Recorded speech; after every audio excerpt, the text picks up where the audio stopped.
2021 সালে Cristiano Ronaldo দ্বিতীয়বারের মতো ম্যানচেস্টার ইউনাইটেডে ফেরেন অনেক স্বপ্ন নিয়ে, কিন্তু কারিংটন ট্রেনিং গ্রাউন্ডে পা দিয়েই তিনি অনুভব করলেন যেন সময় এখানে থেমে আছে। যেমন জরাজীর্ণ দেখে গিয়েছিলেন ঠিক তেমনই আছে।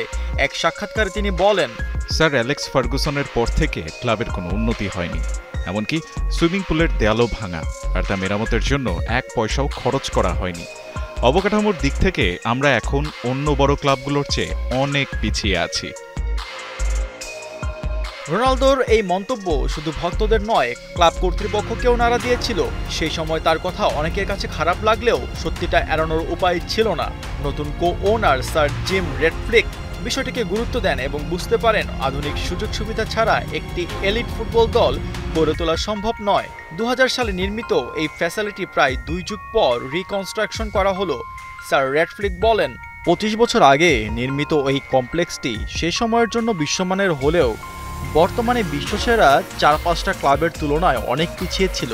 আমি প্রথম দেখেছিলাম, আমার মনে হয়েছিল বেসমেন্টের কোনো হাসপাতালে আছি। CR7 এর সমালোচনার ফল অবশেষে বাস্তবে রূপ নিয়েছে।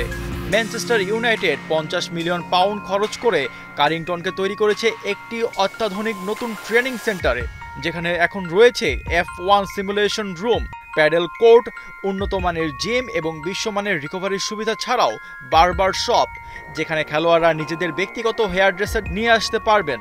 রোনালদো তাদের খাবারের মান নিয়েও কথা বলেছিলেন, তাই এখন তাদের পরিবর্তনগুলো মাঝে থাকছে উন্নত মানের ডাইনিং লাউঞ্জ, স্বাস্থ্যসেবায় যুক্ত করা হয়েছে MRI, সিটি স্ক্যান এবং বডি স্ক্যানের মতো অ্যাডভান্স টেকনোলজি।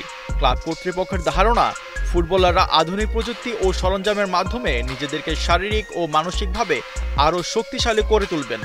দলের ডিফেন্ডার দিয়াগো ডালোট বলেন, এই ক্লাবে যেখানে থাকার কথা অবশেষে আমরা সেই পর্যায়ে যেতে পারছি। এখন আমাদের উপর নির্ভর করছে মাঠেও সেই মান ফুটিয়ে তোলার। ম্যান ইউনাইটেডের মতো ক্লাবে বিশ্বের সেরা সুযোগ সুবিধাগুলো থাকা উচিত। সবচেয়ে গুরুত্বপূর্ণ যেটি আমার মনে হয়, এখন আর অজুহাত দেওয়ার কিছু থাকবে না। তার কথা স্পষ্ট, এখন তাদের পারফরম্যান্সে এর পজিটিভ রেজাল্ট দেখা যাবে। রোনালদোর তিক্ত মন্তব্য হয়তো সেই সময় বিতর্ক তৈরি করেছিল, কিন্তু সেটিই ছিল পরিবর্তনের শুরু। আর সেই পরিবর্তনই ইউনাইটেডকে আবার সাফল্যের পথে ফেরাতে বড় ভূমিকা রাখতে পারে। রেড ডেভিলস ফ্যানরাও সেদিকেই তাকিয়ে আছে। আশফাকুর রহমান সিয়াম, ৭১।